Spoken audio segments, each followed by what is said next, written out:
Hey guys, Rob Georgia here with you, aka VHS82, with episode 15, man, of my ongoing X-Files episodes. Well deep into season one now, and we can see the horizon of the end of season one, which will be, I think, right around November 22nd. I think is what I have forecasted. So right there out in Thanksgiving time, man, we'll be wrapping up season one and moving on from the season finale into the season opener of season two. And so that is pretty cool. I'm looking forward to getting there, only just to feel like, and I do feel like progress has already been made, but which is really great. You never know with these things, right? Sometimes it's a hit and miss, and lately I hit that Space 1999 out of the park in terms of starting and completing, right?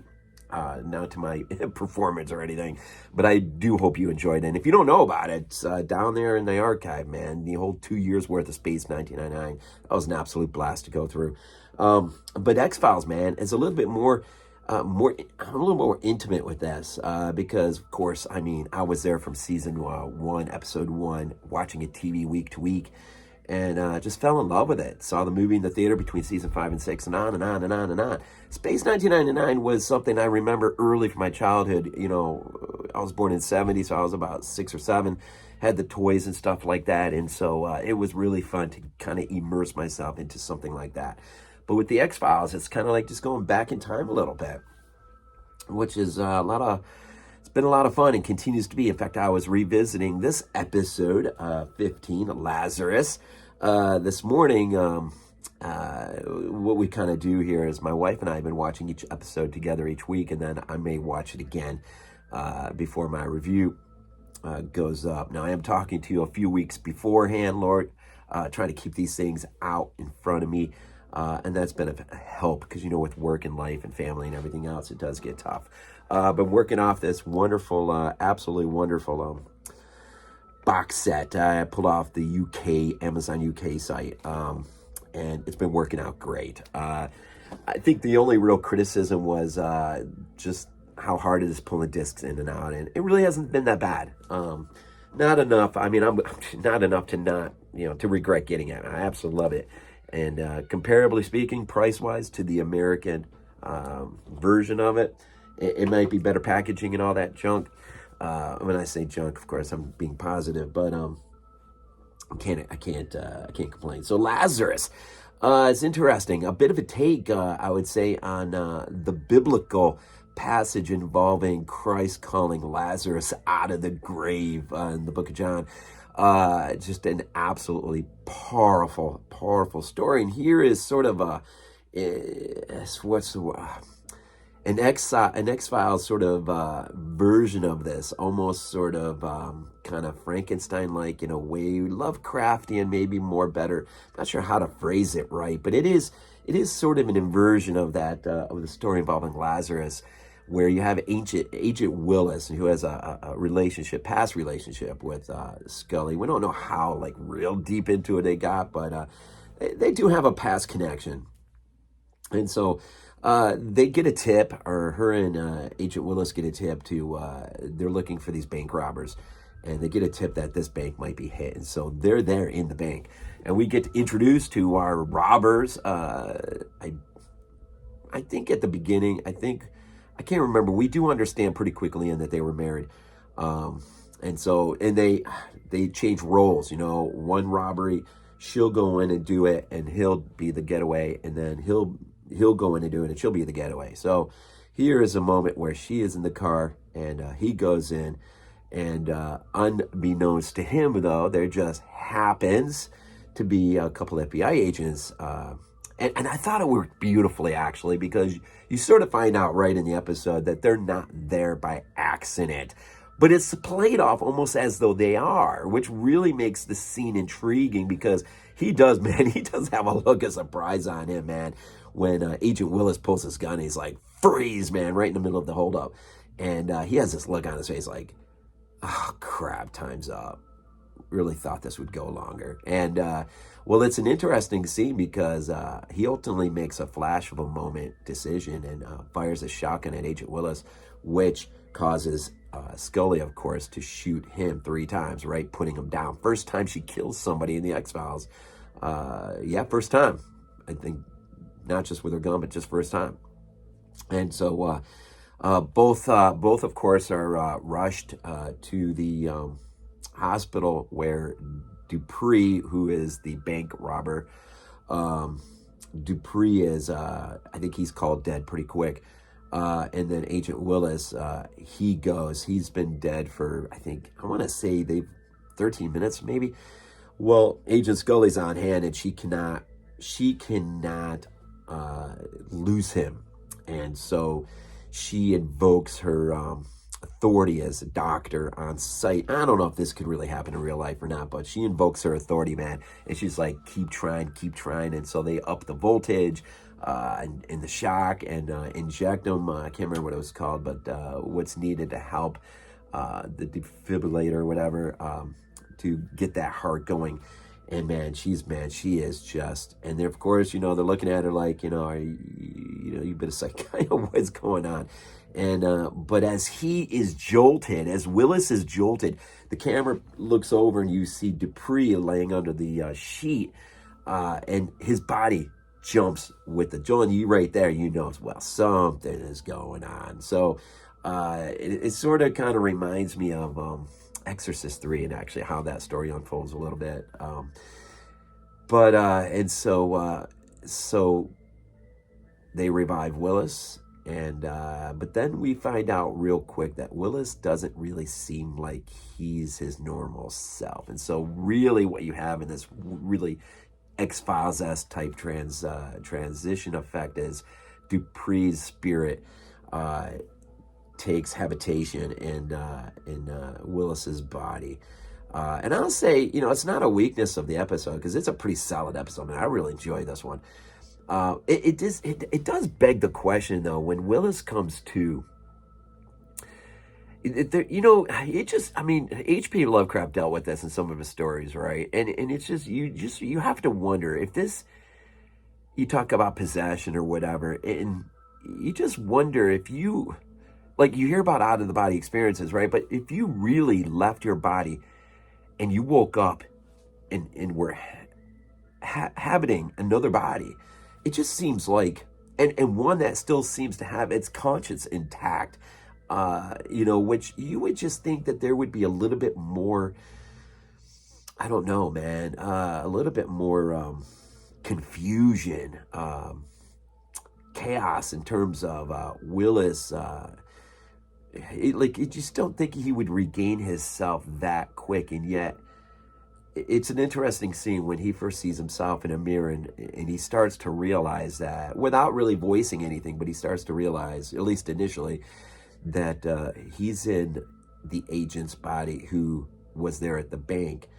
And he is starting to put together that maybe perhaps him and his wife were sold out. Somebody sold him out.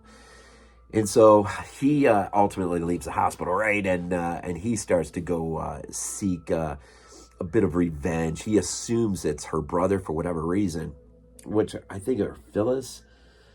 I don't know if I wrote it down. Phyllis. I'm pretty sure her name was Phyllis. Lulu. Is it Lula? Lula something. Anyways, he goes to her brother's and ultimately ends up killing him, thinking that he sold him out. Of course, this dude's totally freaked, man, because he starts to sense this can't be, and then boom, he just takes him out, and then but he's on the search for his girl, man. He wants his girl back, and so ultimately him and Scully will kind of be brought back together in the fall, which also seems really weird that they would actually allow him. Now he does go through a psychometric training or test or whatever, and but just with the injury sustained, does seem a little bit of a leap there of faith to think that he could even be physically functioning at the level that he is. But then I guess maybe you can attribute it to the possession. I don't know, but it's Scully, because of her intimate connection with him, does not buy into Mulder's early his early question as to who are we really dealing with? Is this Willis or is this potentially Dupree in Willis's body? Now, when Willis first wakes up, right, he goes to see, he walks over and sees Dupree's body, his own body, in effect, right? He does ultimately remove the ring finger to retrieve his wedding band, and this is just but one little thing that Mulder senses or starting to give the game away for him. And but Scully does not want to buy into this, and ultimately, towards the end, which I have to say, man, when her and Willis go after, when they get a tip from the landlord of the apartment complex or where they live, where she lives, there's this another great hallway scene where it's a chase, and I'm telling you, between Silence of the Lambs and, of course, you think of Seven that will come later. It's just I guess the thing that about this episode and mostly all these episodes is how the camera focuses on the guy who plays Agent Willis, Christopher Allport. Absolutely tremendous, man, tremendous. And it's just these people belong on the big screen. They belong, and this is going to be my mantra, I guess, throughout the entire series. Is this Carter? It's a tragedy that he did not, after 2-3 seasons, get to leap off into the big screen and there reside for as long as it would have lasted. 2, 3, 4, 5, 6, 7 movies, however long it would have lasted. The ride would have been great to see this on the big screen, and the stories would have been, but even on TV, man, the stories are big, they're huge. I mean, and the cinematography and just all that, they pump into there. It's just on this episode is no exception. It's ultimately, it is revealed to Scully that Willis is in fact been possessed by Dupree, right? But it has, its ending is really cool, because one of the neat little pieces of irony is, and I this is one episode I'm not gonna go into there's a few reveals that happen towards the end. If you haven't seen it, or you're just watching my review and haven't gone back and revisited, and you can't really remember much of it, there is some neat things that go on in terms of the writing, in terms of the characters, in terms of things with Willis, in terms of certain decisions that certain main characters have made that sort of come back on them with a sense of horrific irony, I guess. And ultimately, in the end, it's the very, very end, after the resolution, when Mulder and Scully have their last moment together. There is this issue where, I will say this, Willis doesn't make it, through the end. And when Scully has retrieved his, I think maybe, when she's retrieved his possessions, there's a watch that she had given him for his birthday. And it had actually stopped at the moment he went into cardiac arrest when he was in the hospital. So she lays the question to Mulder, what does this mean? And Mulder sort of pauses for a moment and looks at it. He's like, well, I think it means whatever you want it to mean. But it's a weird scene, because Mulder, I don't know, coldly is a bit rough. But Mulder just sort of lays it and walks on. And it just, I don't know, it feels weird. It's almost, it's almost kind of like Mulder wasn't too thrilled at the prospect that her and Willis had a thing. And I don't know if that's what it was that comes to play in the end. But it's weird that you're starting to see, maybe even now at episode 15, you're starting to see the very beginnings of them. Is it jealousy? Is it their intimate? Is it their growing intimate connection to one another? How they care for one another, really. That's starting to have an impact. Mulder really doesn't like the idea of who she's been around, and she doesn't like the idea, right, of who he's been around with, as we've already seen. And so that is an interesting set of dynamics that are beginning to work themselves out. But this was weird, seeing him just sort of lay it and then walk. And I don't know if you caught it or not. I sure did. And it just kind of felt like that's not the way Mulder should have just sort of walked away. I don't know. It was weird. But dude, props to Christopher Allport for playing Willis. He was freaking awesome. The writers Alex Gansa and Gordon, again, David Nutter, again with just a fantastic episode. So great, man. Just a really, really, really great episode. And it's just amazing, just reliving this in this way, this format. It's just amazing to me. So what's now? Episode 16, Young at Heart. I have absolutely no thought at all. I don't know if I remember this. I'm sure once I get into it, I'll be like, oh yeah, Young at Heart. I remember this one, but I don't remember this one. And so this is gonna be fun. If I didn't mention it, Lazarus drops February 4th, 94. Airs, right? And Lazarus, as I said again, I'll just bookend it with this. An interesting, they don't dwell on, in terms of Lazarus at the title and its connection to the story of Lazarus. They don't, obviously this really, other than the title and you knowing who Lazarus is, what the connection to the story is, there's no comment on it at all in the story, and maybe rightfully so. It's neat to see sometimes things just laid out and for you to sort of look at and go, is this sort of an inverted retelling of Lazarus, the story of Lazarus gone bad? Right? It is interesting.